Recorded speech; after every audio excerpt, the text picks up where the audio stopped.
njenega pomena se zavedamo zdaj šele, v bistvu, ko so veliko historičnih stavb iz neposredne okolice podrli ob gradnji Ravnikarjeve arhitekture.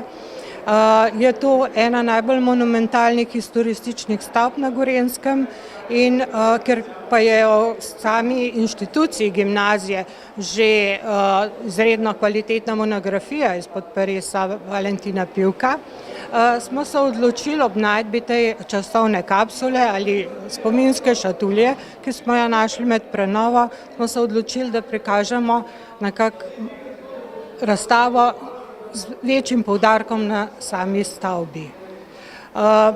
Ker sem imela že zbranih precej podatkov o stavbenikih, ki sta gradila stavbo, to sta bila arhitekta stavbenik Viljem Treo in potem dozidal jo je Jozef Fuso, to je bil najpomembnejši stavbenik v Kranju. No, Treo je imel pa gradbeno podjetje v Ljubljani, njegov oče je prišel iz Možaca, prav tako je bil doma iz Možaca tudi Fuso, zato smo na enem od panojev predstavili tudi ta Možac pri Trbižu, odkoder je bilo doma veliko stavbenikov, ki so gradili na Gorenjskem, med drugim tudi Treo oče in Fuso. Koliko časa ste zbirali vse to gradivo, predno ste se odločili, da pač naredite eno razstavo ob tej častitljivi obletnici, 120-letnici? Na precej gradiva je bilo že zbranega, ker sem se v svoji doktorski dizertaciji ukvarjala s furlanskimi stavbeniki. Takrat sem že pregledala gradivo izredno bogato, ki ga hrani Zgodovinski arhiv Ljubljana, enota za Gorenjsko v Kranju.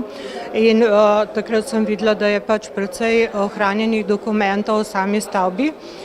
Izredno bogato gradivo se je pa zdaj še malo dopolnilo ob najdbi skrinjice.